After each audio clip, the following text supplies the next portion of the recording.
สบายดีเซาลี่โดยสบายดีสบายดีคนเนาะวันนี้จะพาทุกคนมา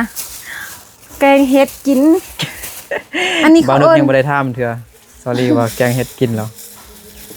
พี่น้องเนาะพอดีบ่เคยกินเห็ดนี่ก็5ครั้งเลยพอดีมีอันป้าผู้นึงเรามาเลาะค่ายเห็ดอันนี้เนาะแม่ป้าเพิ่นเขาเอิ้นว่าเห็ดนั่นก็เห็ดเห็ดไห้เนาะเห็ดไห้แต่ว่าตามที่คนเบิ่งอยู่ในYouTube หรือว่าตาม Google ต่างๆนี่แม่นเขาว่าเห็ดตีนเห็ดว่าซั่นเห็ดตีนเห็ดหรือว่าเห็ดตีนช้างนี่ๆให้ FC เบิ่งใกล้ๆเนาะเบิ่งงามเนาะเบิ่งทางลมดูทางกล้องดูนี่จะเป็นจังซี่เบิ่งตีนมันใหญ่คือตีนเห็ดเนาะเขาจะเรียกว่าเห็ดตีนเห็ดทุกคนเนาะตีนเห็ดFC หลายคนก็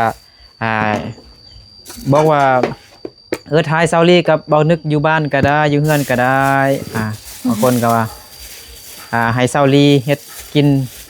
แต่งกินอาหารแบบลาวๆให้เบิ่งแน่ว่าซั่นมื้อนี้ก็สิมาแกงเฮ็ดแฮ่ทุกคนเนาะครั้งแรกทงนึงนี่เขาขาย 10,000 กีบเนาะประมาณ15หรือว่า16 บาททุกคนก็ถือว่าถูกอยู่ได้หลายแฮงเด้เห็นบ่เซาลี่เอา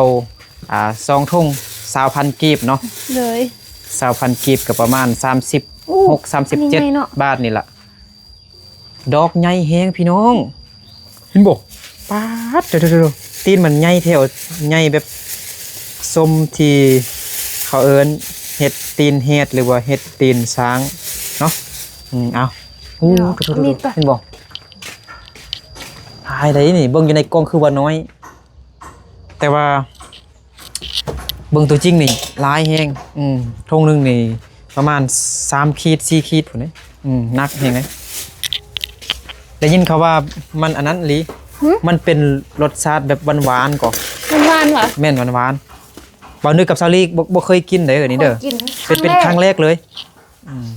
เฮาก็บ่ฮู้ว่าเฮ็ดกินแนวใดสิเฮ็ดเมนูหยังแต่ว่าเฮาจะแกงเอาคือแบบเฮาแกงเฮ็ดธรรมดาทั่วไปหั่นแหละเบิ่งซาลี่ขึ้นก็โอ้ยแกงหมดแล้วบ่ฮะแกงหมดแล้วบ่แกงบ่กันได้เนาะมันจะน้อยลงเลยหรือว่าเฮาปิ้งได้บ่ได้ยินเขาว่าปิ้งก็ได้ว่าซั่นปิ้งแล้วก็ตำแจ่วหรือว่าปิ้งแกมเหลาข้าวว่าซั่นได้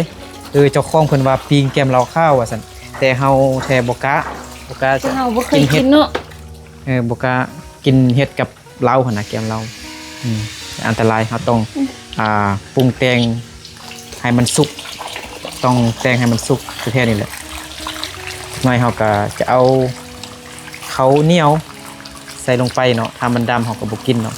ถ้าข้าวเหนียวขาวๆปกติเฮาก็กินถ้าข้าวเหนียวดำเฮาก็บ่กินพี่น้อง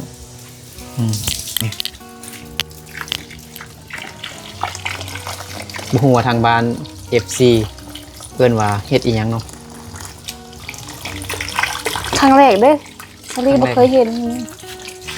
นะว่าแล้วก็ครั้งแรกเลยเคยกินเลยส่วนใหญ่ได้กินแต่เป็นเห็ดเนี่ยเกาะเห็ดดินเห็ดเพาะเห็ดข้าวเห็ดแต่เห็ดอันนี้บ่เคยกินเห็ดคอนข้าวเคยกินเนาะเห็ดคอนข้าวเห็ดหูหนูเห็ดเพาะแล้วก็เห็ดดินเห็ดแดงยังอยู่ตามเกิดจากนาดินย้ำนี่แหละเห็ดออกหลายแต่เฮาก็ต้องระวังเห็ดที่เฮาเคยกินถ้าเฮาปรุงแต่งเห็ดกินบ่สุกมันก็มีโทษต่อร่างกายเฮาได้หลายคนเรามักกินเห็ดแล้วก็กินเหล้าไปนำเกิดอันตรายเฮาต้องเฮ็ดให้มันสุกๆต้องแกงให้ดนๆนานๆดอกใหญ่คักซาลี่แม่เนาะโอ้งามคือตัวงามคือลีเลยงามคือซาลี่ว่าซั่นเอาแต่เคยเห็นอยู่แต่ว่าบ่เคยกินเคยเห็นอยู่บ่กล้าเก็บมากินเนาะบ่เคยกินเลยยันเป็นเพชรบ่นึกคือการถ้าเห็นนี่อยู่ป่าอยู่ตามอีหยังตามป่าตามให้ยังไงนะก็บ่กล้าเก็บกินดอกบ่เคยกินเด้บ่คอมเมนต์เฮ็ดเฮาบ่เคยกินเฮาก็จะบ่เก็บกินนะ แม่น เขาเลือกกินเห็ดปวกเห็ดขาว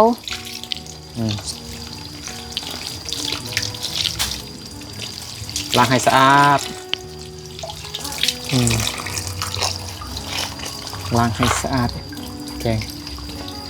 ถ้ามีอัน อันนี้แล้วว่าอยู่บ้านเนาะ ผักติ้วใส่ให้มันส้มๆจังหน่อยเดี๋ยวลิ้นเนาะมีบ่ ติว ผักติ้วมีบ่ให้มันส้มๆจังหน่อยเดี๋ยวนะ เอาใบมะขามใส่ได้บ่ ใบมะขามใส่น้อยนึงก็ได้ใส่น้อยนึงใบมะขามใส่น้อยนึง อยู่เขตนี่ส่วนหลายก็มีแต่ใบมะขามนั่นแหละ ผักหอมเป็นเครื่องปรุงมันนี่ก็อย่างเกลือแป้งนัว ใส่แต่กระเป็นนัว แล้วก็เห็นเพิ่นเฮ็ดกินเนี่ยมันเจ้าจะแกงแบบตำมะเขือใส่ตำหัวผักเทียมแห้งแล้วก็มีหัวสีไข่ก็ใส่ลงไปเพื่อกลิ่นหอม โอ้ยแล้วลึกให้กินบ่ บ่เคยให้ก็บ่เคยกิน ครั้งแรกวะ ในครั้งแรกให้พี่น้องเบิ่งประตูห้องน้ำยังบ่ได้เปลี่ยนเถื่อหาก็โบกห้องน้ำแล้วเนาะ อย่าโฟ ได้ กัสเด้อ 2-3 อาทิตย์แล้วแหละยังบ่ทันมีงบเถื่อแล้วก็อนุญาตเด้อพี่น้องเนาะปูตะกะโลก็ยังเฮ็ดบ่สูงเถื่อสิใส่ตึมแคนหนึงตึมให้มันสูงขึ้นบ่ให้มันเปื้อน ถึงเลขก่อนเนาะ ทึกเลขก่อนพี่น้องเนาะสลีให้ทึกเลขก่อน ถึงเลข6ตัวก่อน ประตูก็ยังบ่ทันได้เปลี่ยนเถื่อเนาะยังใส่ประตูเดิมอยู่ประตูเก่าอยู่ได้เงินก่อนทึกเลขก่อนสิเปลี่ยน มื้อนี้ก็แดดออกแต่เช้าพี่น้องเนาะ มื้อแรกฝนตกเด้ตกบ้างแฮง ยังบ่ทันได้ถามน้องๆเพิ่นว่าอยู่บ้านบ่มื้อนี้ได้ยินน้องลงใจว่ามื้อก่อนนี้ว่าไปดำนาไปจ้างเงินว่าซั่นเอาท้าเบิ่งขั้นตอนเอาเฮ็ดนะปรุงแต่งตัดภาพออกไปเดี๋ยวบ่นึกจะดังไฟเนาะซาวลีแม่นล้างเฮ็ดบ่แล้วเถอะนี่บ่นึกจะดังไฟทาซาวลีก่อน ๆเก็บสวยกันมันจึงได้กินไหว ซาวลีว่าเฮ็ดช่วยกันจึงได้กินไวว่าซั่นไม้อันนี้มันเปียกซุ่มอยู่พี่น้องยังบ่ทันแห้งดีเถอะมันยังแบบยังบ่ตายดีเถอะนะมันคือแบบดิบๆจังหน่อยนะอันนี้มันหม้อต้มน้ำกินอันนี้พี่น้องกินน้ำเย็นลายก็เจ็บคอต้องต้มน้ำกินเด้มันบ่เจ็บคอนี่ไม่แป้งเฮาเด้ เบิ่งอยู่อยู่แค่ไม้บ่ บ่มีเด้มีแต่ไม้อันนี้ถักไม้นี่ก็ได้เนาะ เบิ่งอยู่ไหนแม่ ส่วนมากนี่บ่นึกจะมาพูดแต่ทุ่งยางพี่น้องคือทุ่งยางนี่ออยไฟ ไม่แปลกแม่มันคิ้วนั่นน่ะ นี่มันยังร้อนอยู่เด้เตาไฟมันมีไฟอยู่มันน่าจะลุกไวอยู่มันร้อน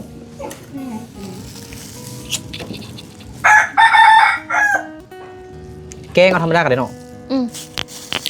โอ้ลมพัดพี่น้อง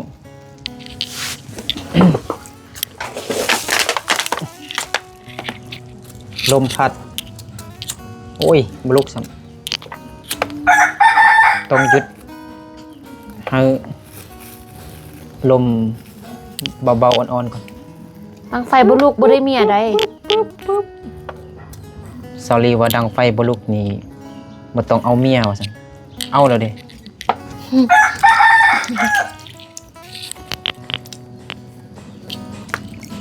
มีเมียแล้วยังดังไฟกับบลุกใช่เนาะเนี่ยลุกอีบ่ก่อนค่อยๆค่อยๆพักไม้อันนี้ใส่ก่อนลุกแน่นอน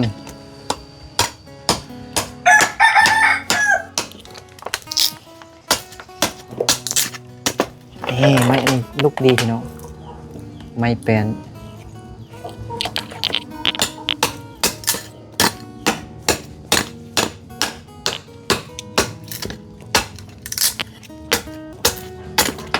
คล้ายๆคือแป้งเนี่ยว่าคือแป้งเนี่ย อะไร อันนี้นะเฮ เขาปาดออกแล้วมันคือแป้งนะคือแป้งเขาผสมอาหารนะมันคือว่านุ่มๆนะ อันนั้นแหละเขาจะเอื้อนว่ามันมีรสชาติหวาน ครั้งแรกที่ได้กิน บ่นึกกระดังไฟลุกแล้วพี่น้องเอ้ยสมควรได้เมียอยู่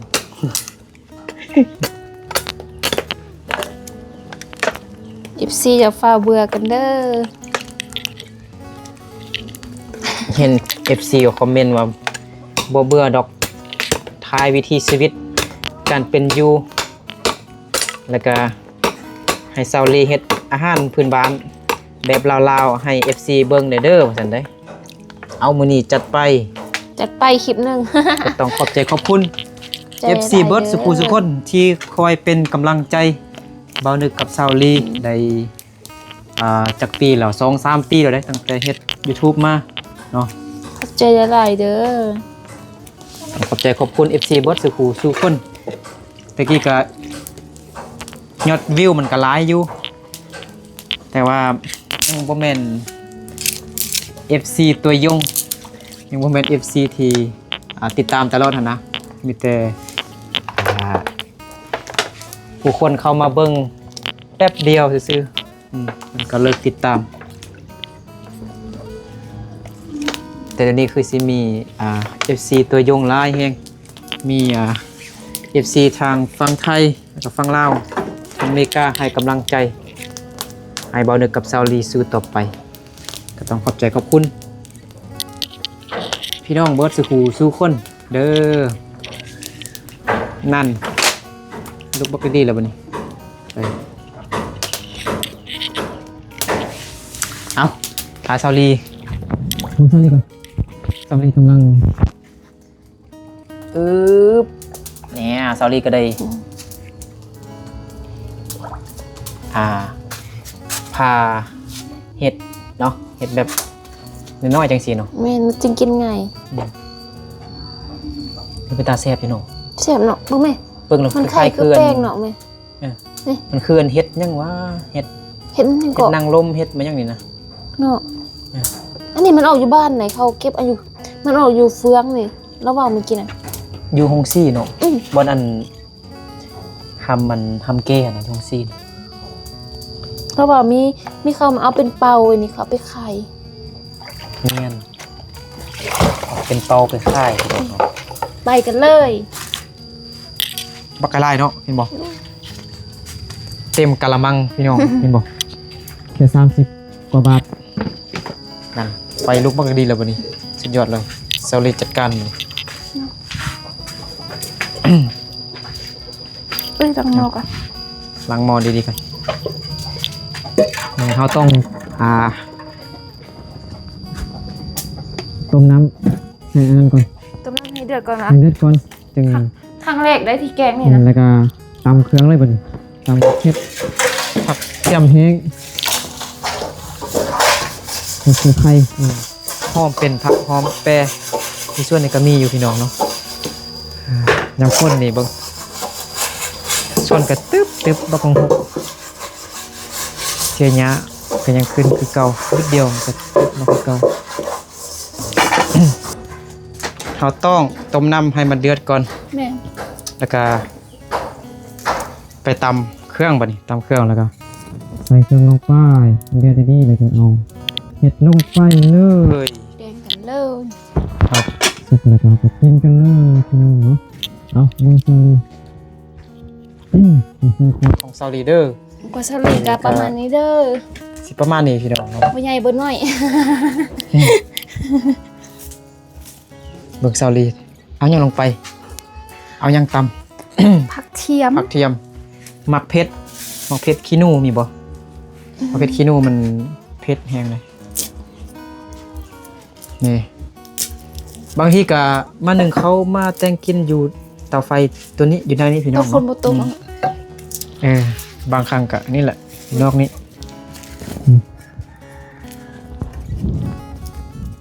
มากับเตานี้จะเลี้ยงมาหลาย4 ตัวพี่น้องเนาะมาผูตัวหนึ่งมาแม่3 ตัว ก็เป็นหน่วยอยู่ไหนเอาไว้นอกบ่ได้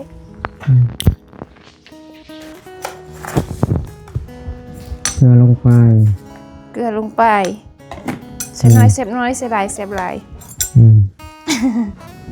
เอาเป็นงัวภาษาไทยเป็นยังไงก่อนผงชูรส ผงชูรส ผงชูรสผงชูรส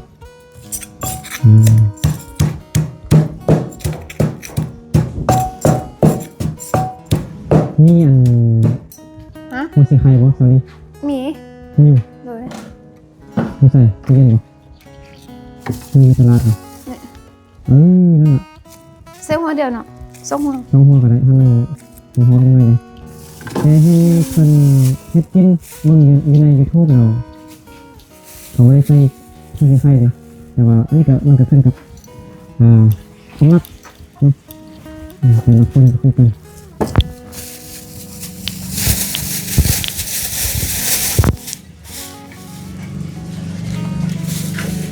แหละเป็ดขี้หนูบ่ เม่น ขี้หนูเผ็ดเลยต้องใส่ลายกันธรรมดาก็ได้เว ชิ้ ลาน ไว้ ซุป เนาะ น้ำแล้วมันจะฮ้อนมันจะฮ้อนทั้งเผ็ดเลยใส่ธรรมดาก็ได้ เสือน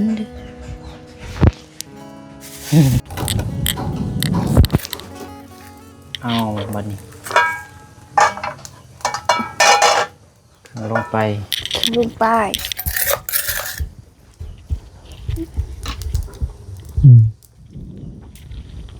เขาว่าล้างมะโคกใส่แล้วเขาจะ ใครทุบเอาก็ได้ทุบใส่เครื่องก็ได้นะครับตำทุบแตกแล้วกันใส่เลย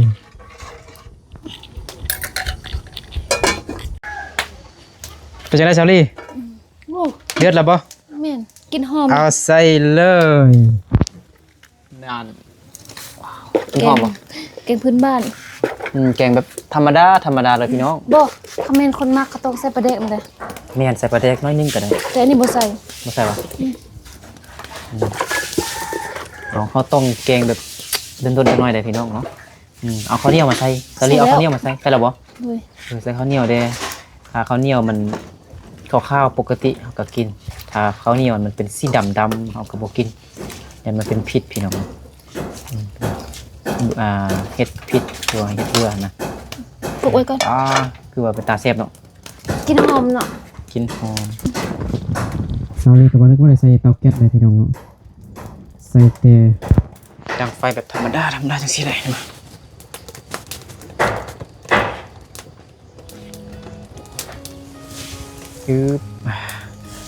อ้าวมาเบิ่งวิวนิดนึงก่อนมื้อนี้แดดมีแดดอยู่เนาะคันสิว่าก็บ่แม่นแต่เช้าดอกแดดมันก็ตอน10 โมงแล้วเนาะ10 โมงมีแดดนี่มีหน้าพี่น้องวิวงามๆซุ่มเบิ่งเพิ่นกำลังไปเบิ่งนา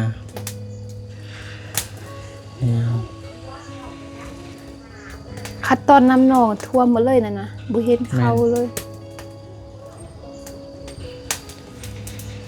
วิวงามดี กูไปไหนมาฮะ มีบานเพิ่น ให้กูไปใส่หมามานี่นะมิอันนี้โอ้ ธรรมชาติแห่ง ไอ้กูกินจัดแล้วไอ้กูกินข้าวแล้วเนาะโอ้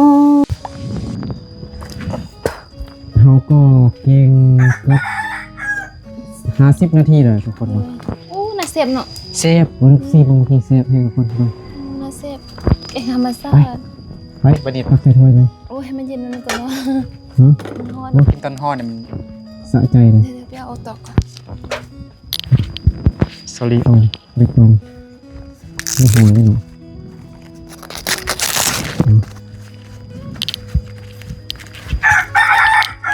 เสียบพี่น้องเนาะ เอาซี ต้ น อง มา ไปซื้อมาอีกแล้วเนาะตัวนี้เนาะ เอาซีนมาเปื้อนก็บ่เอา ต้องซื้อมาอีกฮะ เอาซีนมาเปลี่ยนก็บ่เอา มาเสียบนี่เฮ็ดตีนเฮ็ดหรือว่าเฮ็ดตีนช้างตามที่ฮู้มาแม่นเราได้ฮู้มันชื่อเฮ็ดตีนเฮ็ดหรือว่าเฮ็ดตีนช้างเนี่ยติดจอดิ อะไร นี่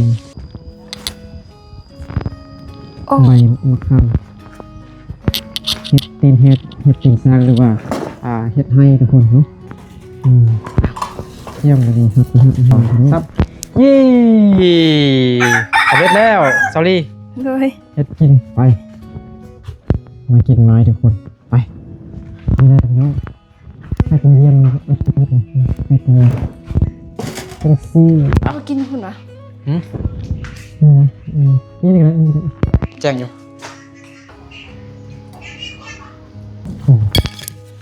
มาเด้อ FC ทุกคนมากินน้ำกัน ให้เข้าเลย เอาเอ็มเคย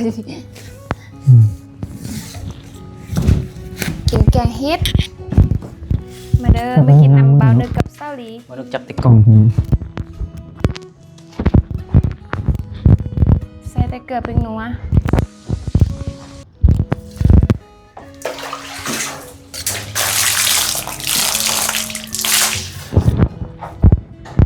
มันยังฮ้อนๆอยู่ ใช่ปะ บ้านให้กินนะ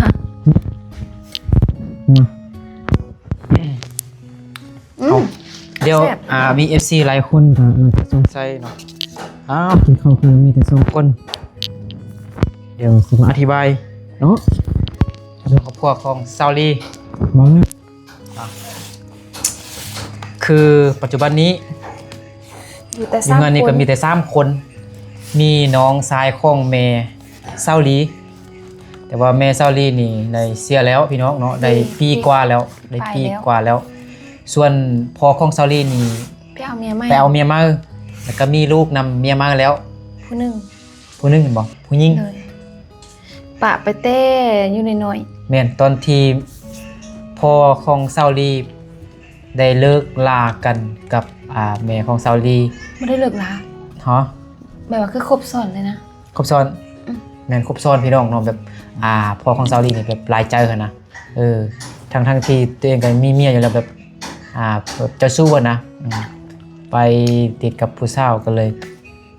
ไปอยู่กับผู้สาวคนนั้นจนแบบเป็นพวกเป็นเมียกันเลยแล้วก็เลยแบบ บ่ได้มาหาแม่ของซาลีบ่มาเบิ่งมาแย่งเลยตั้งแต่ก็ได้ด้นเนาะตั้งแต่จักปีแล้วตั้งแต่ 7 ปี 8 ปี 7 8 9ปีแล้วพี่น้องเนาะตั้งแต่ที่แม่ของซาลียังบ่ทันเสียเถื่อ บ่ตั้งแต่น้องอยู่ป ตั้งแต่ซาลียังอยู่ป .5 ประถม .5 ประ พี่น้ มา อง ณ เนาะประถมศึกษายังบ่ได้ขึ้นมัธยมเถื่อ 10ยังก็12 13 12-13 ปีอายเอ้ยน้องของซาลีก็มีนำกันก็มีแต่4คนมีเอ้ยของซาลีมีพี่สาวแล้วก็มีซาลีฮะ มี3คนเนาะ มี3คนมีเอื้อ มี ย 3คนมีเอ้ยของซา ผู้ ลี หนึ่งอันนี้ผู้ที่สอง มีซาลีแล้วก็มีน้องชายของซาลี แม่ 3คนเนาะเป็นเอ้ยน้องกันพี่น้องเนาะ แต่ตอนนี้เขาไปห้างนั้นเนาะ แต่ตอนนี้พี่สาวของซาลีก็เอาหัวแล้วก็ไปหาเงินอยู่ฝั่งไทยนำผัวเนาะ เนาะ แล้วน้องชายของซาลีก็ไปเฮ็ดเวียกบ่เดียวกันกับพี่เคยกับพี่สาวอยู่จังหวัดนั่นก็ จังน้องขาย น้องคายอยู่น้องคายพี่น้องเนาะปัจจุบันนี่ก็อยู่เฮือนนี่ก็มีแต่น้าเนาะมีน้ายังบ่ทันจะเข้าเทื่อน้าแล้วก็มีบ่าวนึกมีซาลี3คนหมู่เพื่อนก็มีแต่ม้าพี่น้องเนาะเลี้ยงม้าหลายตัวเนาะ3-4 ตัวอันนี้ก็บอกให้ FC เนาะที่ยังบ่ทันรู้เนาะFC บางคนก็หลายคนนี่แหละที่ติดตามมาเป็น 3-4 ปีแล้วบ่ทันรู้ก็เคยบอกแล้วแต่ว่าอาจจะลืมมันนะอย่าง FC ลืมแล้วพ่อแม่ของซาลีเด้แม่เฒ่าเด้แม่โซนเด้แม่ตู้เด้คือบ่เห็นกินเขาคนกับซาลีกับบ่นึกกินเขานะเนาะก็มาพี่น้องเนาะมากินเฮ็ดตีนเฮ็ดนำกันพี่น้องเนาะเสียบซาลีแกงแบบบ้านๆเลยแบบบ้านๆเลย มาเด้อ บ่ได้รู้ลายหยังเนาะ ก็สิข้อกินข้าวก่อนตอนนี้ก็กินแล้วสิอิ่มแล้วนะเนาะบ่นึกมีแต่เบาอยู่ผู้เดียวเนาะก็สิขออนุญาตกินข้าวก่อนพี่น้องเนาะก็สิปิดคลิปพร้อมเลยเนาะวันนี้ก็ถ่ายซาลีเฮ็ดกิน กินให้ FC เบิ่ง นี่วันนึงจะซิม FC เบิ่งก่อนแบบแซ่บแท้ๆคนจะมีรสชาติหวาน แล้วมันนุ ๆแล้วก็มีกลินเป็นกลินของมันเลยเนาะกินเฮ็ดนี่นะแบบ กิน จะ หอมเนาะ หอมแบบหอมแบบมันจะปนกับมันคิ้วๆอะนะคิ้วๆนิดนึง แม่น คือคิ้วแบบมันบ่แม่นคิ้วเลยแท้พี่น้องมันจะคิ้วแบบน้อยๆแบบกำลังมันจะเป็นกลินของมันอ่ะแบบหอมๆคิ้วๆเนาะ ครั้งแรกเนาะ บ่นึกมักครั้งแรกเลย ครั้งแรกที่ได้ ครั้ กิ ง น แรกที่ไปกินเห็ดตีนแห้งหรือว่าเห็ดตีนช้าง ตินซ่า บางคนก็เอิ้นเห็ดไห้เนาะ เฮ็ดให้ คือจะเข้ามาค่ายมันคือ บ่เมื่อกี้แล้วว่าเฮ็ดหยังเกาะ เห็ดไห้ บ่แล้วว่าเฮ็ดหยังเกาะเฮ็ดฟางสิเด้ เห็ดฟางเห็ดฟางเห็ดเฟืองพี่น้องเนาะ พอมันออกตัวเฟืองสิ แม่นออกจากเฟืองเลยเนาะอยู่ป่าก็มี ที่ปากก็มีปะสั่น เอ้า นี่ คนไทยเขาอันนั้นเด้ อ๋อ คนเห็นอัน YouTube คนไทยเขาเก็บมาอันเดียวกันนั่นแหละเนาะเอาพี่น้องเดียวบ่นึกกับซาดีกับสิขออนุญาตกินเขาวก่อนเนาะก็ขอบใจขอบคุณ FC เบิร์ดสุขุมทุกคนที่เข้ามาติดตามเป็นกำลังใจบ่นึกมาโดยตลอดมาเนาะใน 2-3 ปีเนาะขอบใจขอบคุณหลายๆเด้อเนาะ ขอบใจ แล้ววันใด หลาย ที่ เด้อ น้องๆเพิ่นอยู่บ้านเนาะก็คือผู้สาวลาวเนาะเด็กน้อยอยู่น้องๆที่อยู่บ้านคิวเข้มหรือว่าอยู่บ้านโนนสิงเงียมเนาะทางน้องเพิ่นว่างบ่ได้ไปนอนให้นอนหน้าบ่ได้ไปเฮ็ดเวียกนึกกับชาวลีกาสิไปถ่ายคลิปน้องๆเพิ่นให้พี่น้องทางบ้านนะครับเบิ่งนะครับซบเนาะทางบ่ได้ไปกับสิไทยวิถีชีวิตบ่ได้กับชาวลีอยู่บ้านนี่แหละพี่น้องเนาะขอบใจขอบคุณ FC เบิร์ดสุขุทุกคนเด้อเนาะขอให้ทุกคนจงอยู่ดีมีแห้งสุขภาพเข้มแข็งแข็งแรงปราศจากโรคภัยไข้เจ็บทั้งปวงเนาะขอให้มีความสุขความเจริญรุ่งเรืองเบิร์ดสุขุทุกคนโอเคเอาสำหรับคลิปนี้กับบอลกับชาวลีกับขอลาพ่อแม่พี่น้องบนสุขุทุกคนไปก่อนเราเจอกันในคลิปต่อไปเนาะสบายดี สบายดีบ๊ายบาย บ๊ายบาย